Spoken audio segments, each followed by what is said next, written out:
everybody. Mary here from Mary's Heirloom Seeds. Let me just take a second to get situated here. Sorry about that. Fingers were in the way. All right. It's January. It's cold in a lot of places, and you might be thinking, is Mary crazy? Like, are we talking about seeds in January? Yes, I might be a little crazy, but there is a method to my madness. So I wanted to talk about that tonight. For those of you just joining me for the first time, welcome. For those of you joining me regulars, welcome back. I am Mary at Mary's Heirloom Seeds, and I go live here on my YouTube channel every Thursday at 5 p.m. Central Time. So tonight our topic, hey Cindy, is seed starting Q&A. So I'm going to discuss a couple of ways that I do things. Hey Jody, hey David, thanks for joining us.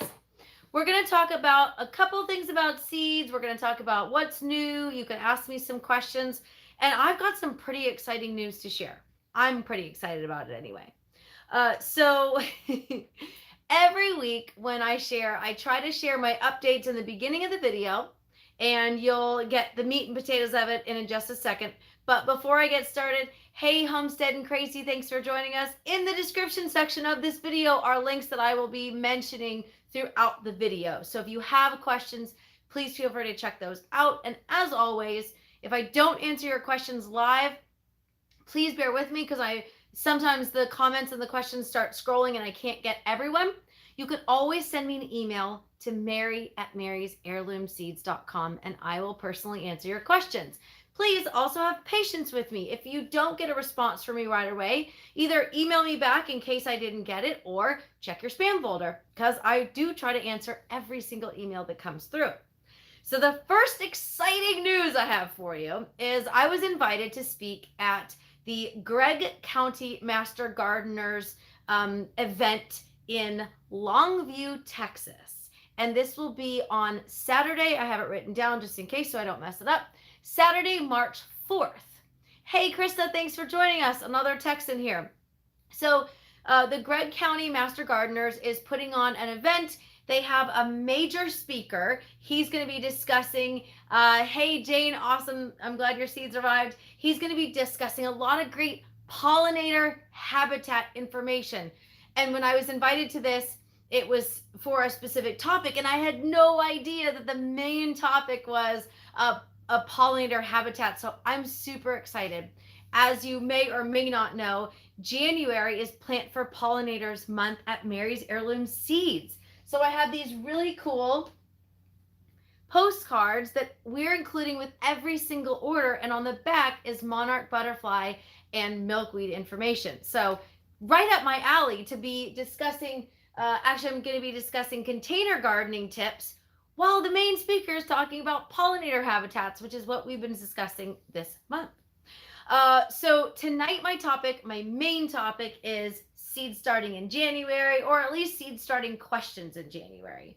But I did mention I had a little bit of a teaser on my Facebook page about discount codes. So I have 3 discount codes that I'm going to mention right now. The first one is a 2023, anyone can use it all year long. And it's in the description section of this video in case you miss it. For those of you just joining me, if you haven't already, please hit the thumbs up and subscribed. I appreciate it. Krista says you just received yours. Excited to finally start planting. Me too. So Krista is also in Texas. Hey Denise, thanks for joining us. I'm like itching to get seed starting because it's been like 70 and 80 degrees outside. Well, not quite 80, but probably close to it. We've been going from like 50 to 70 and I just want to start planting. So I've already started planting a couple things in my grow tent. I've got tomatoes, I've got peppers, I've got some herbs, but I'm going to get to that in a little bit. I already mentioned the first discount code. So I have 2 more. And again, they're in the description section of this video, just in case you miss it. Number 2 is microgreens. That's going to take 10% off all of the seeds listed under sprouts. and that is available through February 1st, 2023. And the second one is Grow, GROW.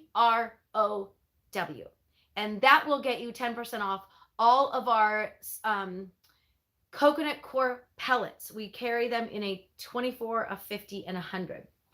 So if you want to, I'm going to be discussing it, so I'm kind of getting ahead of myself right now. David says, I'm ready to start too. It's deceiving the warm weather. I know. So we have our last projected frost date is March 15th, and I want to start planting like yesterday. So that's kind of why I want to talk about planting seeds in January, or kind of the chores you can do in January. I also announced our new tumblers the other day. We have 3 different kind of designs for our 30 ounce, and then we just have the one design for our 20 ounce. The 20 ounce is awesome for coffee. The 30 ounce is awesome because it helps me stay hydrated. If you're working out in the garden, or if you're working long days, we work really long days in the seed shop, at least I do sometimes. I get kind of caught up in all the excitement here. So keeping hydrated is super important. So, oh, and Denise has a tumbler. Belinda says, hey, Mary, the garlic is doing great. Awesome. I love to hear that. Okay. Are you ready to talk about seed starting or seed planting or seed questions and answers that you might have in January? So you might think I'm crazy for starting seeds in January, but not everybody has a long-ish growing season, and I completely understand that. For our Florida customers, you're growing a lot of your garden right now. For our Southern California customers, you might be able to start growing stuff right now. You may not have a hard frost date, and that is okay. Some of you are knee deep or hip deep in snow, and you're thinking, there's no way I'm going to be planting in January. But there are a couple things that you might consider doing in January. So if you are going to start your seeds indoors, now is a good time to look at everything you have and see if there's anything that either A, needs to be cleaned, B, needs to be replaced, or C, things that maybe have been on your wish list and you really want them to added to your seed stash. So now's the time to start looking at that. Denise says, how long does it take sunflowers to be full grown? That is anywhere from 90 to 110 days. So I know your area and you have plenty of time to grow. You probably could start your sunflowers right now in your area. Or if you are wanting to start a fresh patch, you can grow it in your next place. So growing sunflowers is probably one of my favorite things to do. And it's easy. It's so easy. You can literally just plop those seeds in the ground and they will start growing. Sometimes you'll have some issues with the birds once those sunflowers produce nice, beautiful heads, and those birds like to eat the seeds. But I always leave the seeds for the birds once I'm done with it anyway. Hey, Will It Grow? Thanks for joining us. So we're talking about some of the things you can do to get started for your garden in January. So I mentioned earlier getting prepped. I am growing indoors. Then I will be transplanting some out. Yes, I do a lot of direct sowing, but sometimes I like to get a jump start. So some of the things that you will want to consider before you start seed starting is hot peppers. Some of the what we call super hots can take up to 30 days to germinate. So you want to take that into consideration. If you have a short growing season, planting super hots indoors will give you a head start. And that's really what I have. The majority of what I have growing right now.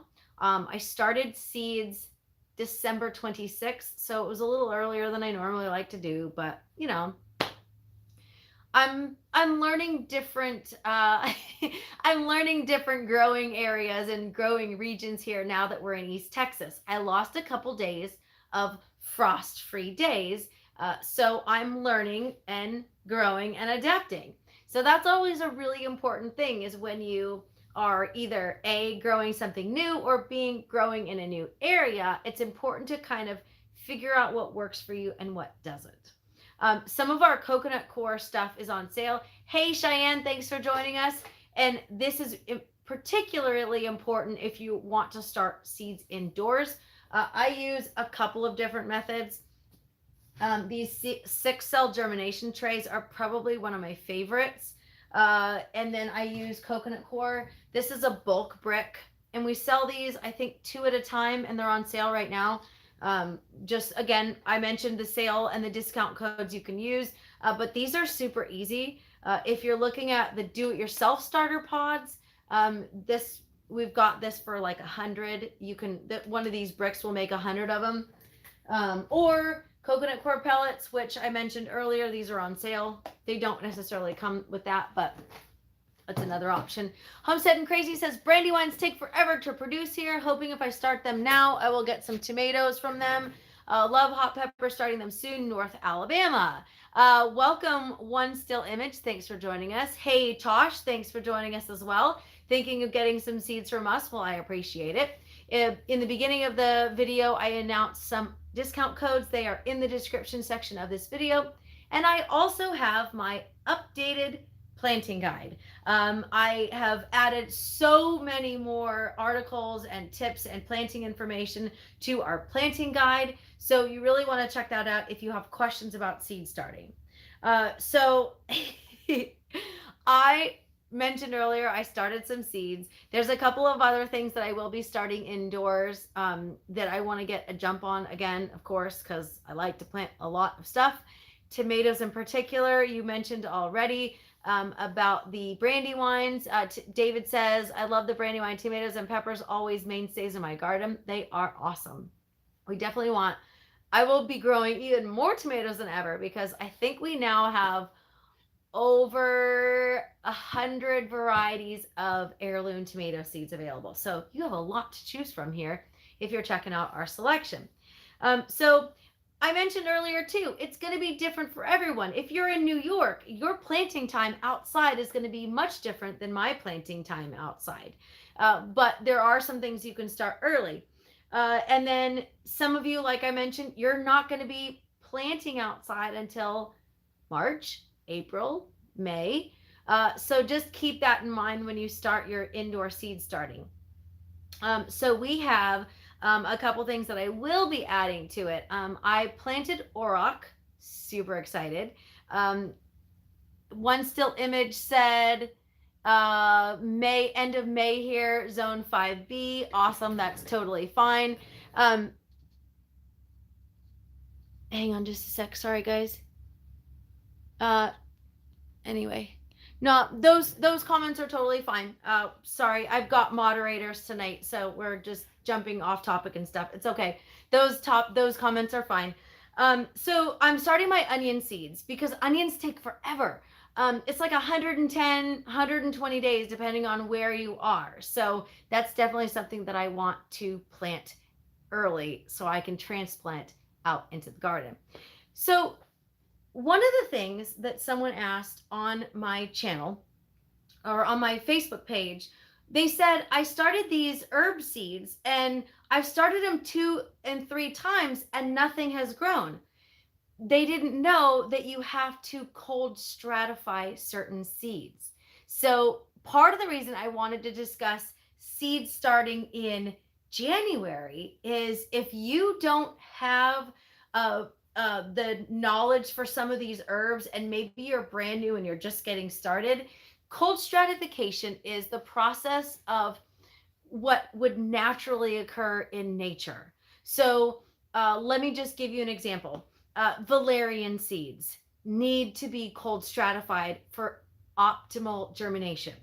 And that is where naturally they would have very, very cold and then warm, and then they would germinate. So I have a video on lavender I did on our Facebook page, and I will share, again, it's in my comprehensive planting guide, but you can actually cold stratify in the refrigerator, and then you don't have to winter sow. You can definitely winter sow. I know a lot of people, they take a 1 gallon milk jug and they'll fill it with soil and they'll put their seeds in there and then put it outside. And then it naturally freezes or gets very cold, and then once it warms up, the seeds will germinate. So Krista just said, glad you brought that up. I wonder if the seeds I purchased from Mary's Heirloom Seeds have to be cold stratified. Okay, so let me answer that question. And then Homestead and Crazy says, what need to be scarified? So generally, hey Littlefoot, hey Jane, generally Littlefoot, sorry, I'm a little frazzled tonight. Take a breath, drink some water. Okay, generally, most vegetable seeds do not need to be cold stratified, but there are a handful of herbs and flowers that need to be cold stratified. Now, if you check out my comprehensive planting guide, there is an article titled A Growing List of Herbs and Flowers to Cold Stratify. That is a fantastic list to check out. So this isn't a complete list. Littlefoot says, I got my pumpkins seeds today. So excited. I'm excited that you're going to join us. I'm excited for all of you to join us. Okay, so valerian, lavender, yarrow, goldenrod, milkweed. So these are just a couple off the top of my head that should be cold stratified for optimal germination. Comfrey is another one. So if you planted your seeds outside and they didn't germinate, herbs and flowers in particular, there's a chance that that's the reason.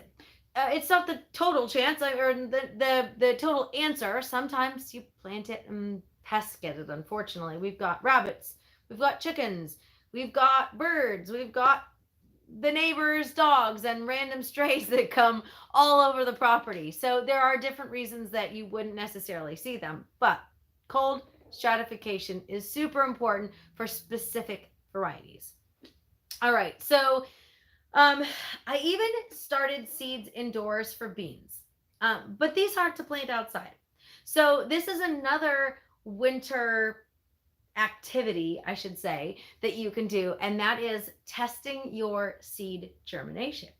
So I mentioned in my video about seed storage that if you have older seeds in your seed stash, I am not talking about seeds that I'm pulling off the racks for Mary's Heirloom Seeds to ship out this week. I am talking about seeds that you might have in your personal stash that maybe they're 5 years old, maybe they're 6 years old, maybe they're 8 and 10 years old, and maybe you want to check the germination. So I posted to my Facebook page a couple days ago. I was testing the germination of a new purple bean that I will be growing out in my garden, hopefully to offer seeds for next year. And I wanted to test the germination. Before I give this batch of seeds an entire plot to grow to offer seeds next year, I want to see now in my garden planning stage, I want to see how those seeds will germinate. And I was impressed. They had 100% germination rate. So I will definitely be making a massive plot just for those purple beans. So that is something that you can do. That is a winter activity that you can do in January for your future garden. If you are rifling through your seed stash, which I have several videos about seed storage and your seed stash and even inventorying your seeds. If you want to go through some of your older seeds, now is the time to start testing the germination. If you have a lot of them, the easiest would be if you try 10 seeds. And if 10 germinate, you have an estimated 100% germination rate. If you have 10 seeds and only 5 germinate, again, under optimal conditions, then you have an estimated 50% germination rate. So now is the time, like I said, if you want to test older seeds that are in your personal stash, go ahead and check those out too.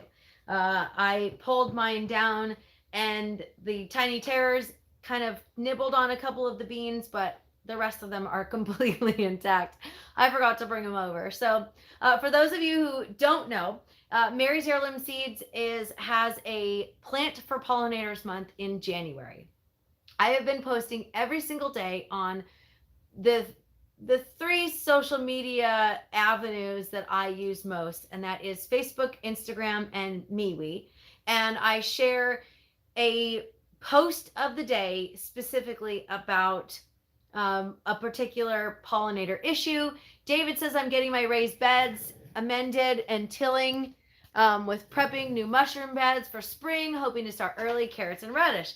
That's next on my list. I'll definitely be discussing that in just a second. Cindy says, can you plant sunflowers inside?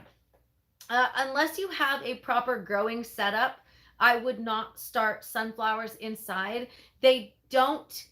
Um, they don't transplant as well as some of the other varieties, and they can grow 6 feet, 10 feet, 20 feet tall, and most people don't have that type of growing space in their place. So I would definitely plant sunflower seeds outside. Like I said, they don't transplant very well, so it's best if you just direct sow them. Jamie's Country Living says, gonna do a video soon. Awesome. So January, if you have raised beds, if you have garden space, and if it's not snowing outside, there's a lot of different things you can do to work your garden. You can top your beds with compost or with aged manure. You can add amendments that needed. Maybe you had a bed that was lacking some nutrients. Now is the time to have your soil tested. If it's not under snow, now is a good time to have your soil tested if you're going to be amending. General amendments are great, compost and things like that. But if you are needing any specific like heavy amendments, you don't necessarily want to just dump a bunch of nitrogen in your garden. David, not saying that that's what you're doing, because I know you have a really awesome system. So if you are needing some nutrients in your garden, now is a great time to consider what those needs are. All right. Does anybody have any questions? We had a kind of a fun chat today. I'm kind of rambling on about all my awesome garden stuff. Can you tell I'm excited to get started in the garden? Like, I want to start digging some more like area. I want to be planting some more seeds, and I'm super excited. David says I'm going to be doing more clover in my beds again for nitrogen and to cover to keep the soil moist. That is awesome. Very exciting and great idea. Anyway, so I'm going to close the video with just giving you a recap. January is Plant for Pollinators Month at Mary's Heirloom Seeds. We have 3 discount codes that are listed in the description section of this video. If there's any specific garden or seed related questions that you have, definitely check out the, I'm super jazzed too. Definitely check out my updated planting guide. I've added so many articles to that as well. And if you don't find your answer, send me an email. My email is mary@marysheirloomseeds.com. I am just a simple email or call away. And if you are in Texas or Texas is a giant place. If you are in East Texas, I will be at the Gregg County Master Gardeners event for March 4th in Longview. Krista says, how long are teas good for? I generally don't make tea and not use it. So I'll generally use it within about 48 hours. It really just depends on what tea it is that you're referring to. But if you have a specific question about like a specific tea, for example, if you use the mountain flower compost tea that we have at Mary's Heirloom Seeds, I typically use it within 48 hours because otherwise it starts to get a little funky afterwards. Alrighty, everybody. I am Mary at Mary's Heirloom Seeds signing off. I hope you are inspired for spring and we get a chance to get some seeds planted this week if you're growing indoors. Longview is 30 minutes from you. What day is it? It is Saturday, March 4th. I think it's 9 to 12. And again, it's posted on my Facebook page at Mary's Heirloom Seeds, or check out the Gregg County Master Gardeners page, and it's there as well. Alrighty, everybody. Thanks for joining me once again, and happy planting.